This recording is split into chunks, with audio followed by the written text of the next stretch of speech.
right now, there are people out there paying like thousands of dollars to inject their most intimate areas with cellular signals derived from salmon. Yeah, salmon and roses, actually. Right, salmon and roses. And they're doing all of this just to avoid using a standard, highly effective, incredibly cheap cream that actually, solves the underlying medical problem. It's wild. It really is. Welcome to the Deep Dive. Today we are looking at the explosive and, frankly, deeply unregulated world of intimate rejuvenation. Specifically, we're trying to figure out if the new darling of regenerative medicine, which is exosomes, can actually serve as a viable, safe alternative to traditional hormone replacement therapy, or HRT, and localized estrogen creams. And, it is a massive question. Yeah. Because the gap between scientific reality and, well, the cosmetic marketing on social media right now is dangerously wide. Yeah. I mean, the global exosome market is projected to hit nearly $310 billion by 2035. But when it comes to women's intimate health, we have to cut through just a mountain of hype. Totally. So the goal here is to take the strict regulatory guidelines from the FDA and the UK's MHRA, alongside consensus statements from medical societies, and just, lay them against the actual claims coming out of these aesthetic clinics. We really need to figure out what is safe, what is legal, and what is actually effective for your body. Exactly. Because before we get into the whole science fiction reality of exosomes, we have to understand the desperation that's driving this market. People are seeking out these cutting-edge, wildly expensive treatments because of a condition called GSM. Right, Genitourinary Syndrome of Menopause. Yes, and up to 84% of postmenopausal women experience symptoms of GSM. 84%, that is just an astronomical number. It really is. We are talking about severe vaginal dryness, pain during sex, urinary urgency, and profound tissue thinning. But despite that 84% figure, only about 7% of women actually receive treatment for it. Which is just, it's mind-boggling. It is entirely accurate to call it a silent epidemic. Yeah. Because for decades, women, and honestly even many healthcare professionals, they simply accepted these symptoms as an unavoidable part of aging. Like you just have to put up with it. Exactly. Yeah. The prevailing attitude was just deal with it. The reality of how this pain impacts your quality of life, your relationships, and just basic daily comfort, it's been chronically dismissed. So I want to look under the hood for a second and understand what is physically happening to cause all of this, because it feels like the body just suddenly turns on itself, But there is a very specific physiological cascade at play here in the sources. Yeah, there is. And it comes down to a dramatic foundational drop in hormones, primarily estrogen, but also testosterone. Okay. To understand the collapse, you have to picture the healthy tissue first. The vaginal wall is normally a thick, multi-layered, highly dynamic tissue. But the superficial epithelial cells, the ones right on the surface, they shed constantly, releasing a sugar called glycogen. Glycogen, right. Yeah. And that acts as food, basically. Exactly. That glycogen is essentially food for healthy bacteria, particularly lactobacilli, which produces lactic acid and keeps the whole environment acidic, protected, and balanced. So it functions like a self-cleaning, self-regulating ecosystem. Right. As long as the estrogen is there to keep the superficial cells turning over, the good bacteria thrive and infections are kept at bay. But when menopause hits... When those hormone levels plummet during menopause, that power source is just cut off.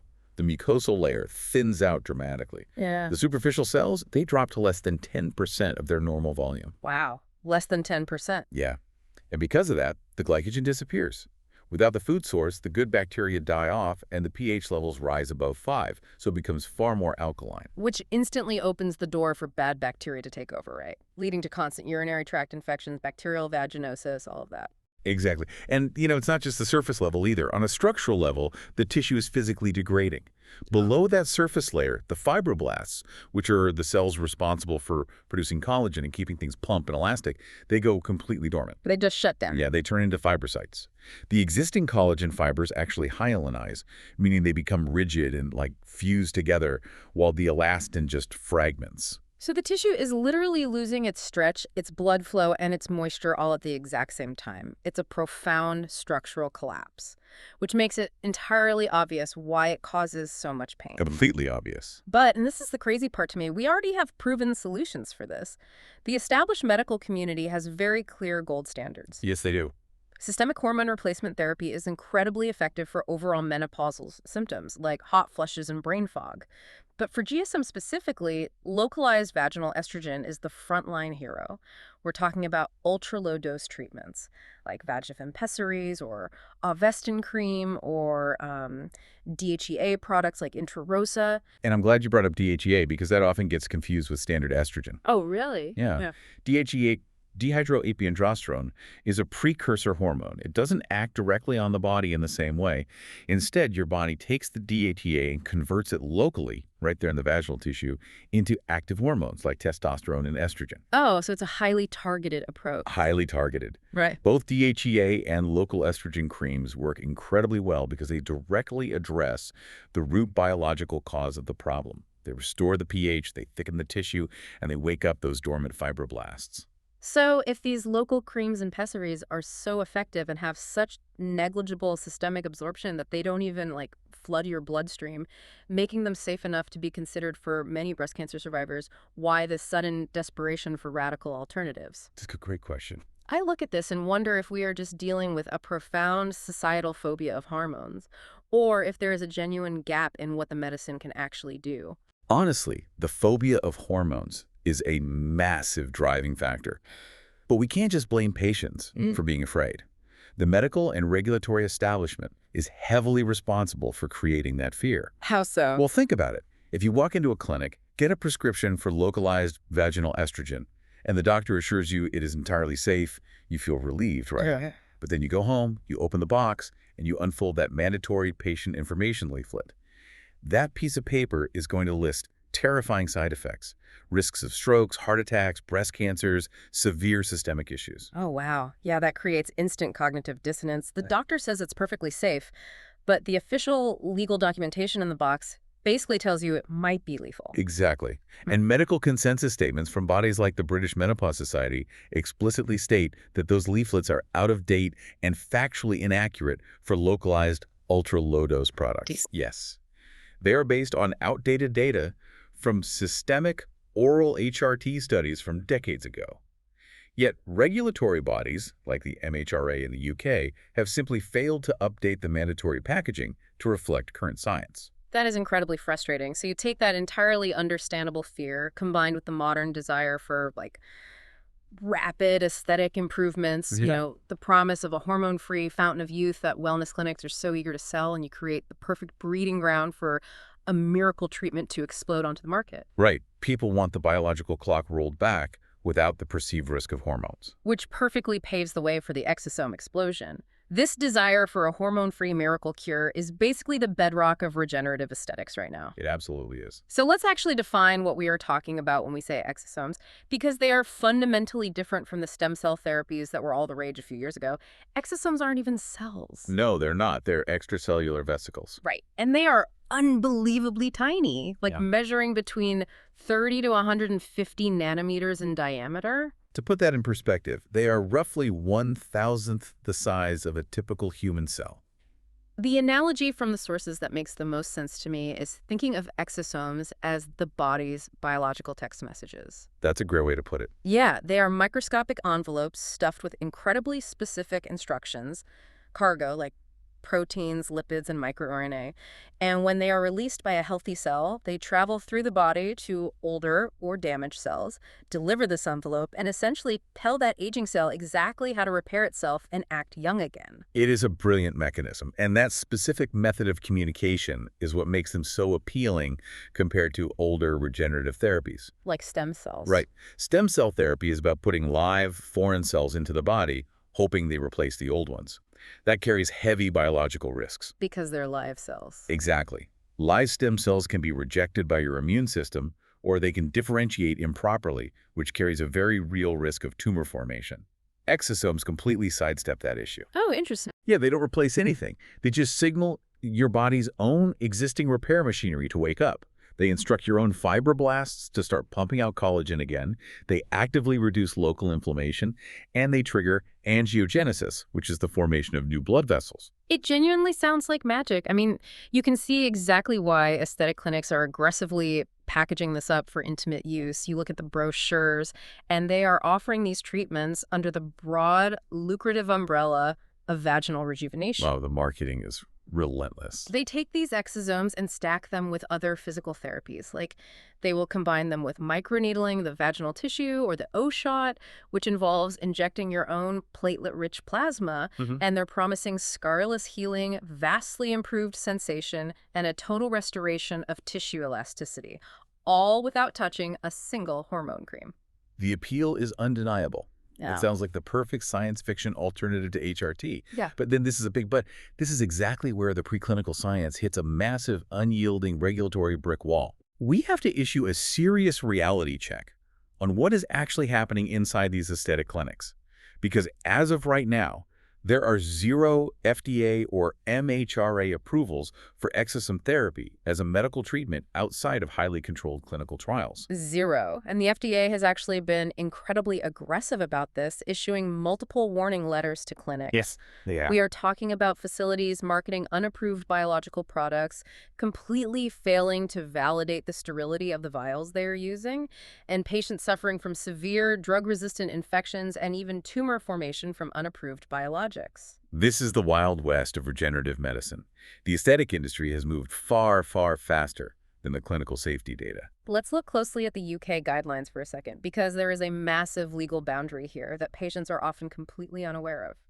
Injecting human-derived exosomes is strictly prohibited. Just strictly. It is completely illegal for cosmetic use. They are classified as unapproved medicinal products. And that legal boundary creates a fascinating and honestly somewhat deceptive sourcing dilemma for clinics and patients. Deceptive how? Because human-derived exosomes, which are typically harvested from donated young tissue, like umbilical cords, amniotic fluid, or fat cells, they are biologically the most compatible with us. They contain the specific human microRNA that our cells know how to read and interpret. Which makes sense. Right. But because of the severe biological risks of transmitting diseases or causing adverse immune reactions if they aren't meticulously screened and sterilized, you cannot legally inject them, and you certainly cannot use them in a cosmetic setting. But clinics still want to sell the miracle of exosomes, so they have to pivot to get around the law. Exactly. If they can't use human exosomes, they use plant or animal exosomes. The current market is just flooded with exosomes derived from salmon fibroblast cells, bovine colostrum from cows, or even botanical sources like roses and Centella asiatica. And crucially, they apply them topically. Right, like a serum rubbed into the tissue after microneedling rather than injecting them. Because applying a plant or animal exosome topically is legally permissible in the cosmetic space, but it completely alters the scientific equation of what you are actually paying for. And here's the problem with that pivot, based on the sources. A human exosome has roughly 1,500 different microRNAs. Right. It's a vast, incredibly nuanced library of genetic instructions perfectly calibrated for human cells. But a plant exosome, it might only have about 20. Just 20. So swapping a human exosome for a plant exosome feels like trying to translate a highly complex medical textbook using a vocabulary of only 20 words. Patients are walking into these clinics, paying thousands of dollars for a cellular reprogramming treatment, and receiving a radically watered-down product. That's spot on. The efficacy of topical salmon or rose exosomes compared to human ones is highly debated among actual scientists. I mean, a plant cell simply doesn't communicate the same way a human cell does. Right. You can't just extract 20 signaling molecules from a rose stem and expect it to magically rewrite human vaginal tissue degradation caused by severe estrogen loss. The deeply problematic part is the marketing. How they sell it. Yes. The miracle claims you see online almost entirely rely on the preclinical science of human exosomes in lab settings. But the vial actually being delivered to the patient in the clinic is a plant or animal alternative used just to skirt the law. It creates a deeply misleading gray market where the promise just doesn't match the product. So we really have to bring this back to the core question of the episode. Are intimate exosomes a viable, practical alternative to HRT and estrogen creams right now? To answer that honestly, we have to look at the two distinct approaches available to a patient right now. Okay, lay it out for us. The first approach is localized estrogen and DHEA. This is cheap, it's highly regulated, and it has been rigorously studied for decades. It is incredibly safe, the systemic absorption is negligible. Most importantly, it directly addresses the root biological cause of GSM by restoring the tissue architecture, feeding the good bacteria, and balancing the vaginal pH. And the second approach? The second approach is exosomes in the aesthetic space. Mhm. This is incredibly expensive, costing thousands of dollars per session. It is highly unregulated. It is legally ambiguous. I mean, if a clinic is injecting it or using human-derived exosomes for cosmetics, they are actively breaking the law. Yeah. And crucially, while the preclinical science of cellular signaling is genuinely promising for the future of medicine, it is just not yet proven for this specific application in humans. And you cannot rely on online reviews to bridge that gap in clinical evidence. A 5-star review for an exosome treatment on a clinic's website or, an influencer's page might talk about an instant glow or how Right. quickly they healed from the microneedling. Right. But that review tells you absolutely nothing about the underlying safety. It doesn't tell you if the product was legal, whether it was human or plant-derived, or if it had validated sterility testing from a legitimate lab. Exactly. You simply cannot judge the safety of a biologic by its sleek packaging or by how many followers the person endorsing it happens to have. Which leads us to the actionable advice for anyone listening who might be dealing with this right now. Right. If you are suffering from intimate discomfort, dryness, or pain, if you are one of the millions dealing with a silent epidemic of GSM evidence-based supportive care, has to be your absolute first line of defense. We're talking about standard treatments. Yes, treatments like Vagifem, Ovustin, Intrarosa, or even highly formulated non-hormonal vaginal moisturizers, if hormones are completely off the table for your specific medical history. Yeah. You have to address the fundamental physiological deficit first. But say someone has done that and they still want to explore regenerative aesthetics as an add-on. What do they need to look out for to protect themselves? You have to interrogate the provider. You cannot be passive. First, ask if the product is CE marked. CE marked. Yeah, a CE mark Conformité Europeenne is a regulatory certification indicating that a product meets strict European health, safety, and environmental protection standards. It proves the manufacturer didn't just mix it up in an unverified lab somewhere. Okay, good to know. Second, ask exactly where the exosomes are sourced from. Ensure it is a legal plant or animal source, not human tissue. Finally, confirm that it is only being used topically, not injected. If the provider gets defensive, evades those questions, or brushes off your concerns, walk out the door. Walk out. Because nobody should be paying a premium to be an unregulated test subject. Absolutely not. Look, exosomes are an absolutely thrilling frontier in regenerative medicine. The fundamental mechanism of using biological text messages to tell our bodies to heal themselves has massive world-changing future potential. But right now, today, they are navigating a Wild West gray market. Yeah, they really are. They are not a practical, safe, or legal substitute for the targeted, proven, and highly effective relief provided by local estrogen therapies. They are a fascinating tool with future potential, but they cannot currently replace fundamental hormone health. Before we wrap up, I want to leave you with a thought to chew on that builds on exactly where this technology is heading. Right now, human exosomes are illegal in aesthetics because they are unapproved biologics carrying transmission risks. Right. But biotech companies are pouring billions of dollars into figuring out how to synthesize human-grade exosomes legally, safely, and consistently in labs. It is the ultimate race in regenerative medicine. It is. Imagine a future, maybe 5 or 10 years down the line, where they actually succeed in isolating and synthesizing those 1,500 perfect human microRNA. Exactly. We are approaching a reality where we might not just temporarily replace declining hormones with a cream to manage symptoms. We might actually be able to reprogram our aging tissues at a cellular level to simply ignore menopause entirely. Wow. We could theoretically tell the tissue to behave as if the estrogen never left. It fundamentally rewrites the human biological timeline. It really does. If a simple topical cream could permanently rewrite your cellular age without a single hormone involved, how would that change our entire societal definition of aging? What does it mean to grow older if our cells can just be texted instructions to stay young forever? It's an incredible thought. But until that day comes, we have to navigate the medical world we actually live in right now, using the proven tools we have. Thank you so much for joining us on this deep dive. Keep questioning the hype, keep advocating for your own health, and remember, when the diagnostic waters get murky, always look for the science that clears the mud rather than the marketing that just stirs it up.